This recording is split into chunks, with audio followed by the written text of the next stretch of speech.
I can get the job done. Now, how come I got a telephone call worth millions? I had become valuable. Now, I'm a farm boy from Idaho. I was raised in obscurity. 1 year of college, and I thought I was thoroughly educated. Made all kinds of mistakes galore. At age 25, the creditors are calling me saying, hey, you told us the check was in the mail. I got pennies in my pocket. I got nothing in the bank. I'm behind on my promises. How come I get a telephone call 5 years ago and it's worth millions? I changed. I turned my life around.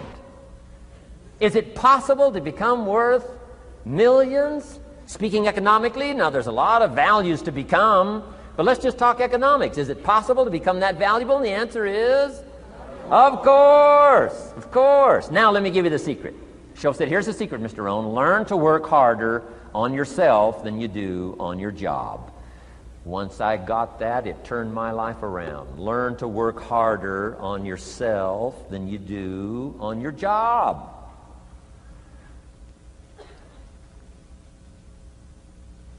He said, if you work hard on your job, you'll make a living. If you work hard on yourself, you can make a fortune. Wow. If you would have known me at age 25, you would have said, Jim Rohn's a hard worker. If you'd have known me, you'd have said that. I'm the guy, I don't mind coming a little bit early, staying a little bit late. I don't mind that. You'd have said, well, Jim Rohn's a hard worker.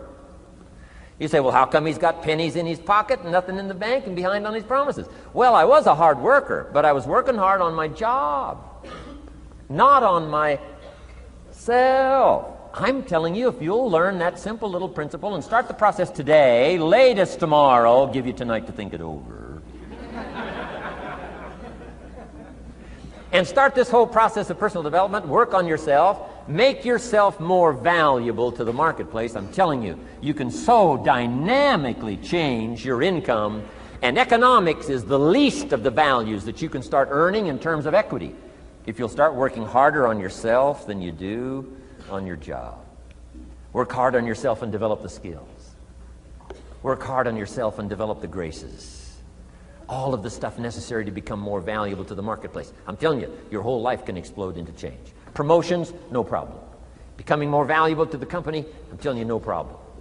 Money, no problem. Economics, no problem. Future, no problem. If you just go to work on the right thing. Not get things out there to change. Don't try to change the seed. Don't change the soil. Don't change the sunshine. Don't change the rain. Don't change the mix of seasons. Let the miracle of everything that's available work for you, and start working on the inside. Work on your philosophy. Work on your attitude. Work on your personality. Work on your language. Work on the gift of communication. Work on all of your abilities. And if you'll start making those personal changes, I'm telling you, everything will change for you. Now, let me give you another scenario on personal development. It's called the 4 major lessons in life to learn.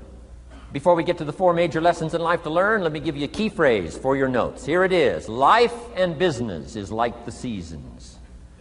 Life and business is like the seasons. Frank Sinatra sings, life is like the seasons. Now, here's one of the key phrases that changed my life. Starting at age 25, you can see this whole scenario. Personal development for me began. Never been the same since. Here's the next key phrase. You cannot change the seasons, but you can change yourself. You can't change the seasons, but you can change yourself. My best hope, right? When I'm 25 years old, my best hope was to go through the day with my fingers crossed saying, I sure hope things will change. I sure hope things will change. It seemed to be my only way for my life to get better if things would change. Here's what I discovered. It isn't going to change. It isn't going to change. I did a seminar one time for Standard Oil executives and management in Honolulu, now known as Chevron. And we're talking economics one day around the conference table. And one of them said to me, Mr. Rohn, you know some fairly important people around the world. You have a chance to travel internationally. Can you tell us what you think the 80s are going to be like? Now you can tell how far back this goes. He said, what do you think the 80s are going to be like? And I thought for a moment, and I said, gentlemen, I do know the right people. And I do have some experience, I think I can tell you. So they all leaned in a little closer, and I said, gentlemen, based on the people I know and based on the best of my own experience, I think in the 80s it's going to be about like it's always been. Aren't you glad you came today? I mean, that's inside stuff. I don't just spread that around everywhere. It's going to be about like it's always been. It isn't going to change. To hope that it'll change is called whistling in the wind. Being so naive, hoping for something that isn't going to occur. I can give you the shortest history lesson that you can imagine in one sentence. What describes human history on the spinning planet the last 6,500 years? Let me describe it for you in one sentence. Here's human history in one sentence. Opportunity mixed with difficulty. That's about as simple as you can put it. And opportunity mixed with difficulty isn't going to change. The man says, well, if it isn't going to change for the future, if it isn't going to change in the 90s, how will my life ever change? Answer, when you change. And if you will change, everything will change for you. Your bank account will change, your income will change, your future will change. The ability to acquire your dreams will change. It'll all change if you will change. And now let's go through the scenario of the seasons. Life and business is like the seasons. Let's cover them. Here's number one, major lesson in life to learn. Learn how to handle the winters. You say, well, Mr. Rohn, a lot of this stuff is fairly obvious. That's true. Just need somebody like me just to come along and remind us. This is what this is called today, a reminding session. I got no new truth for you to discover. This is all old stuff. We just need to hear it again. Somebody get on our case a little bit, right? We all need that. Here's number one lesson. Learn how to handle the winters. That's obvious. The winters come right after falls. And pray tell how often? Every year, according to written history, for the last 6,500. To cross your fingers and say, I hope it doesn't come. I'm telling you, we call that naive. Now, there's all kinds of winters. Not just the winter of the season, but there's all kinds of winters. Winter time, the down time, the discouraging time. One writer called it the winter of discontent. The winter when you can't figure it out, the winter when it all goes wrong. Economic winters, social winters, political winters, and personal winters. When your heart is smashed in 1,000 pieces, the nights are unusually long. It's called winter time. Barbara Streisand sings, it used to be so natural to talk about forever, but used to be's don't count anymore. They just lay on the floor till you sweep them away. You don't sing me love songs. You don't say you need me, and you don't bring me flowers anymore. A song of winter. But hey, we're acquainted with all those winter scenarios. We've been through them all. Now the question is, what do you do about the winters? Well, you can't get rid of January by tearing it off the calendar. But here's what you can do with the upcoming winters of your life. The long ones, the short ones, the easy ones, the more difficult ones. Here's what you can do. Get wiser and stronger and better. Just make a list of that trio of good words. Wiser, stronger, and better. To challenge for yourself the upcoming winters of your life, don't you think you could read more? Pick up the scenario, pick up the books, pick up the cassettes. That's why we put some stuff on cassettes so you can listen to it. Put it in books so you can read it. Now putting it on video so you can see it. I'm telling you, anybody that wants to can get wiser. Next is stronger. Anybody can get stronger. If you're willing to do the push-ups, you can get stronger. If you're willing to put yourself through the paces, you can get stronger. Can you develop stronger skills? And the answer is yes. Start practicing. And you can get stronger. Can you get stronger in handling life situations? Of course. But you got to go to work on yourself. You can't blame out there wishing it was easier. Wish you were stronger.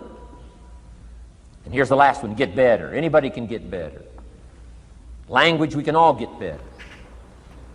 I've been lecturing now for 33 years, and I'm telling you, today versus 33 years ago, I'm better. First time I gave a talk, I stood up, my mind sat back down. I mean, I've been through that whole deal. Opened my mouth, nothing came out for a while. My knees are banging together, the sweat's pouring off my face, I'm shaking like a leaf. It's called terror, in case you haven't tried it. Those first attempts. But I'm telling you, I got through it, and I did it again, and I got through it, and I did it again, and I got through it. And now, of course, I can lecture for a few hours in one day. Anybody can get better. Develop the skills, okay? Handle the upcoming winters. Don't wish away the winters. That's called naive. Wish for the skills. Wish for the strength. Wish for the wisdom. Here's the second major lesson in life to learn. Learn how to take advantage of the spring. Uniquely enough, spring follows winter. And pray tell, how often? 6,500 times. I mean, those are good odds. I'd gamble on it one more time. I mean, those are good odds. Every time. You can't beat those odds. Spring is called opportunity. Another day is called opportunity. Days follow nights. How about that? And how often? Every day. But now here's what we must learn to do with opportunity. Underline two strategic words in that sentence. Take advantage. Just because spring comes is no sign you're going to look good in the fall. You've got to take advantage of it. You've got to do something with it. Read every book you can on what to do with your springs, what to do with your opportunities, what to do with your days, what to do with your chances. Don't miss the educational process. Don't miss the process of learning. To understand, opportunity keeps coming, but the key is taking advantage, taking advantage. Everybody in this room's got to learn to do one of two things: plant in the spring or beg in the fall. And it doesn't mean you can't become a sophisticated beggar, but you don't need the reputation. Learn to plant in the spring, take advantage. And there's an urgency here on springtime because there's just a few springs, handful of springs offered to each of us. So take advantage swiftly and quickly. Don't just let the time pass. The Beatles wrote, "Life is very short." And for John Lennon, it was extra short. For Michael Landon, it was extra short. But life is short. At the longest, it's short. So don't just let the springs pass. Take advantage. Seize the day. Seize the moment. Seize the opportunity. That's the key. Springtime. Life is fragile. Life is brief. Elton John sings, "She lived her life like a candle in the wind." It's fragile. It's brief. Whatever you're going to do, you got to get at it. Don't just let it pass away. Here's major lesson number 3. In the summer, learn how to nourish and protect.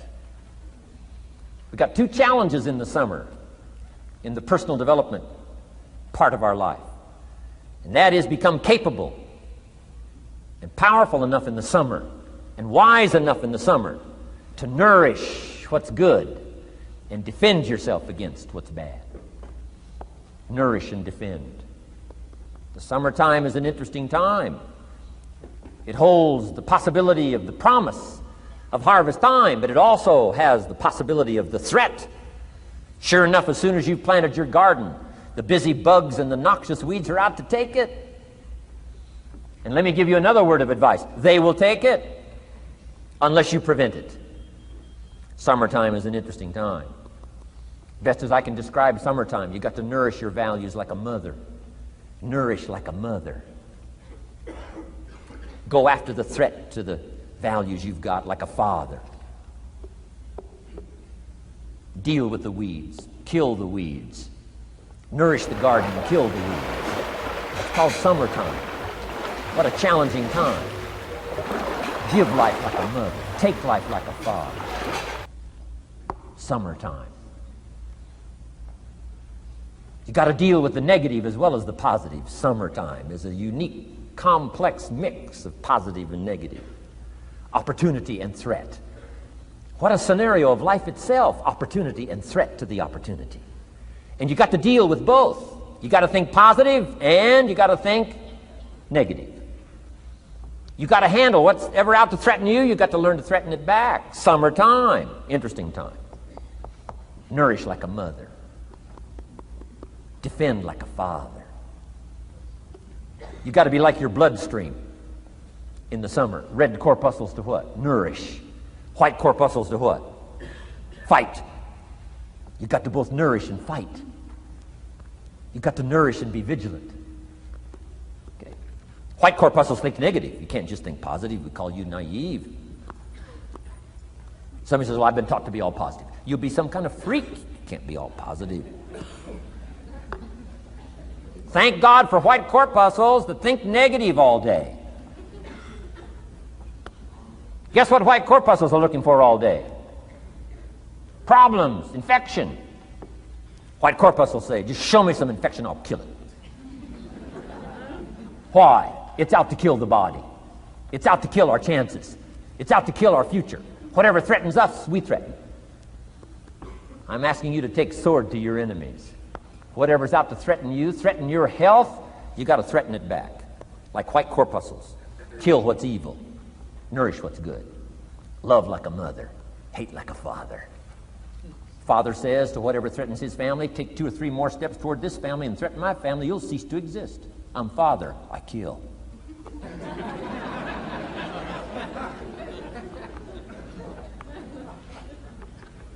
Don't let the weeds take your garden.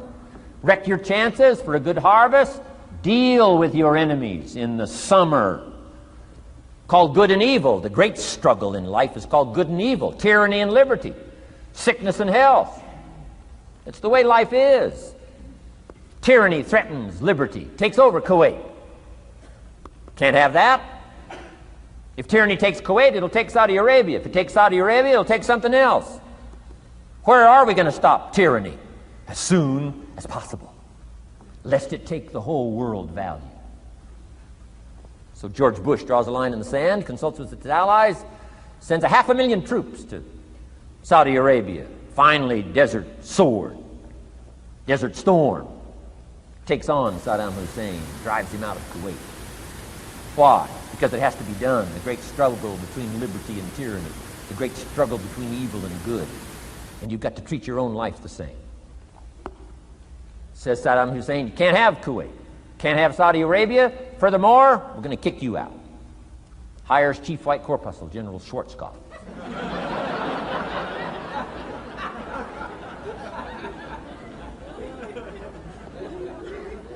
Takes care of the matter. I'm asking you in the summer, nourish like a mother. Threaten whatever threatens you like a father. Now you can also turn around the scenario, that's true. Love like a father, hate like a mother. Give life like a father, take life like a mother. You can turn the scenario around. The key is both love and hate. Single parents have got the greatest challenge. Love like a mother, hate like a father. Love like a father, hate like a mother. Nothing more dangerous than an angry mother.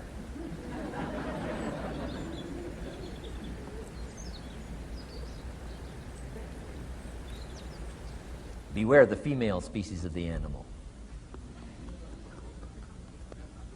They call her Black Widow spider. Why? Because when she finishes, there is no male spider.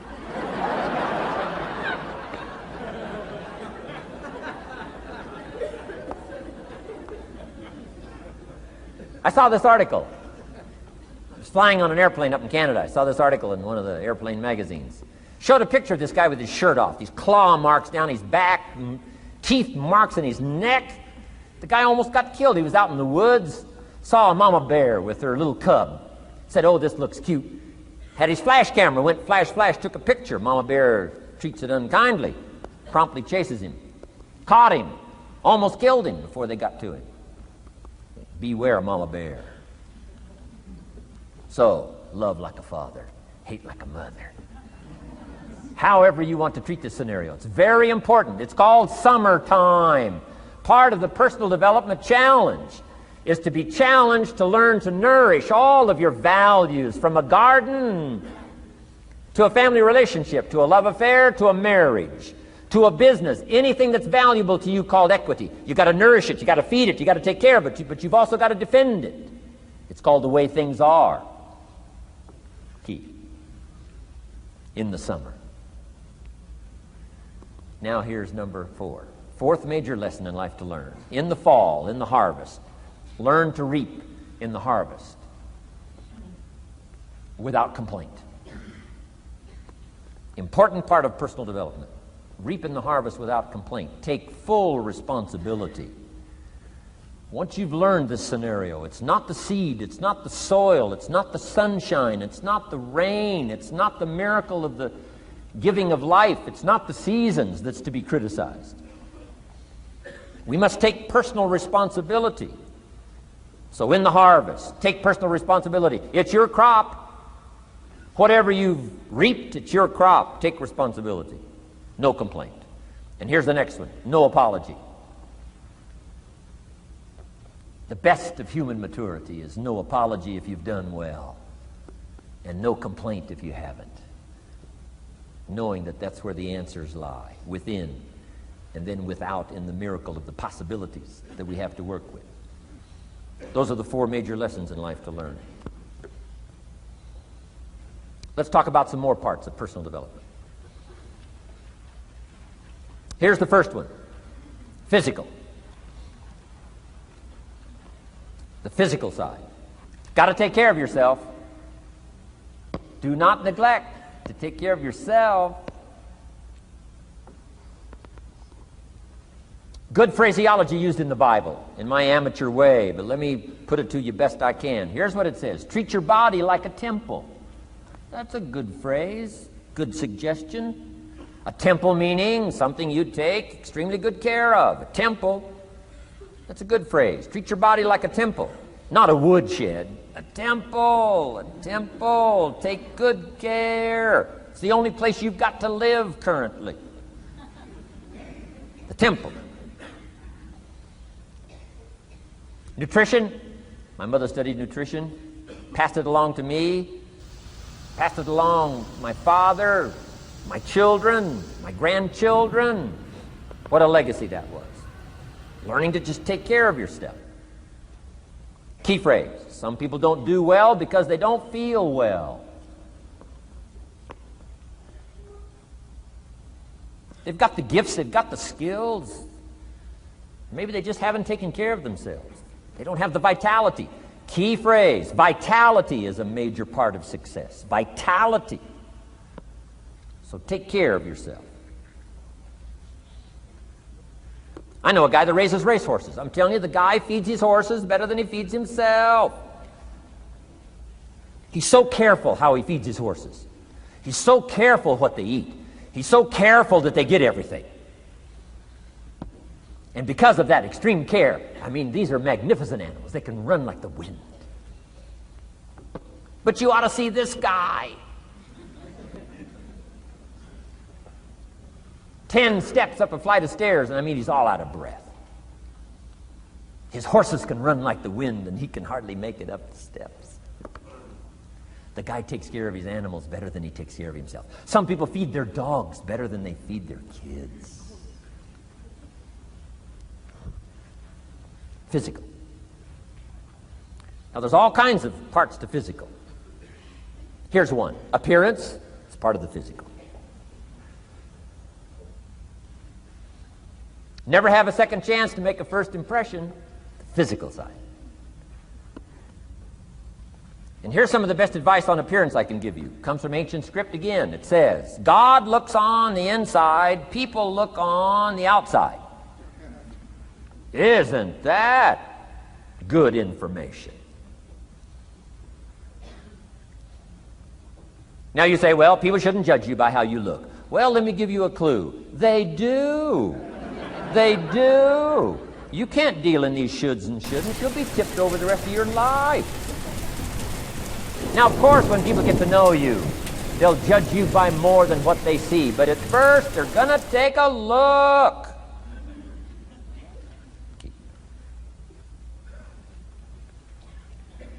So, here's the best advice I can give you. Make sure the outside is a major reflection of what's going on inside. The physical side. A few minutes a day, stay healthy. A little bit of study on nutrition, stay healthy. Key. Now here's the next part of personal development, the spiritual part. I'm an amateur on the spiritual side. I do happen to believe that human beings are more than just an advanced life form, an advanced species of the animal kingdom. I do believe humans are a special creation. That's just my personal belief, and I don't ask you to buy it. But here's what I do ask you to buy.